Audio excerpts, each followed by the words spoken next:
This is the Old Musician's Blog 28. We've been baking today, and it's kind of a fun way to spend the day with the Green Lady.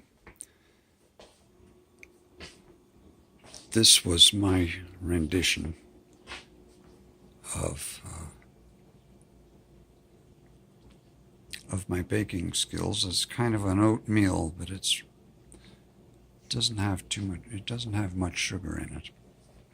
There's some oatmeal and coconut and flour, egg, nuts, crushed walnuts. And Lucy made this.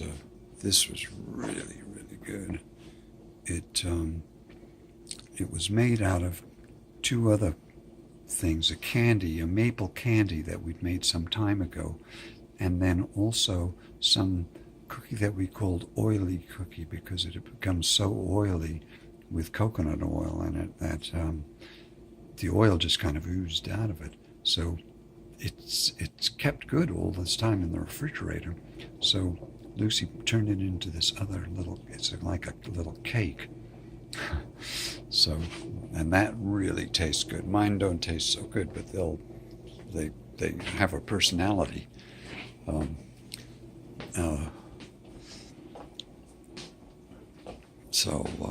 Anyway, so that's what we've been doing, and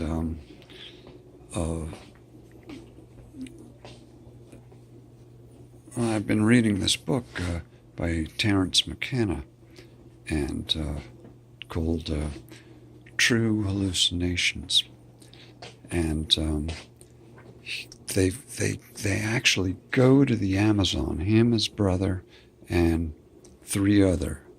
four other at first, and then one of them breaks off, and anyway, they end up in this town, La Chorro,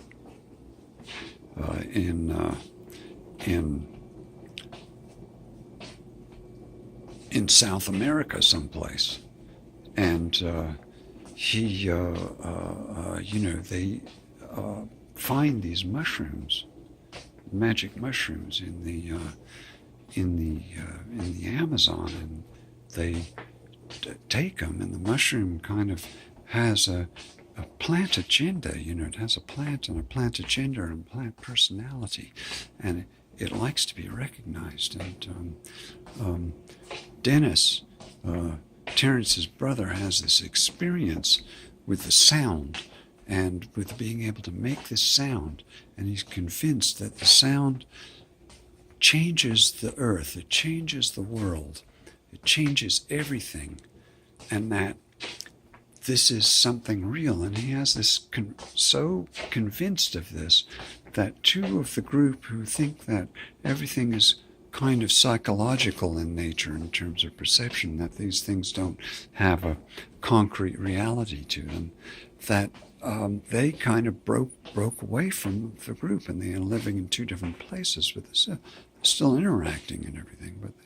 they're not there on a regular basis. And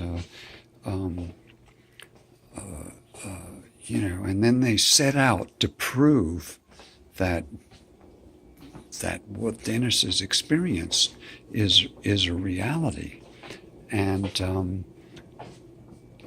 that because he's been able to make the sound, he's changed everything in the universe all at once, in the world, globally and intergalactically, and that these changes were so noteworthy because they represented a change of consciousness of all things, and adaptability to the consciousness of the plants as well as the people. And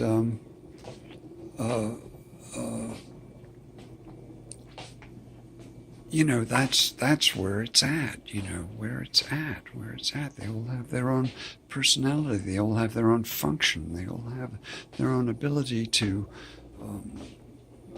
be the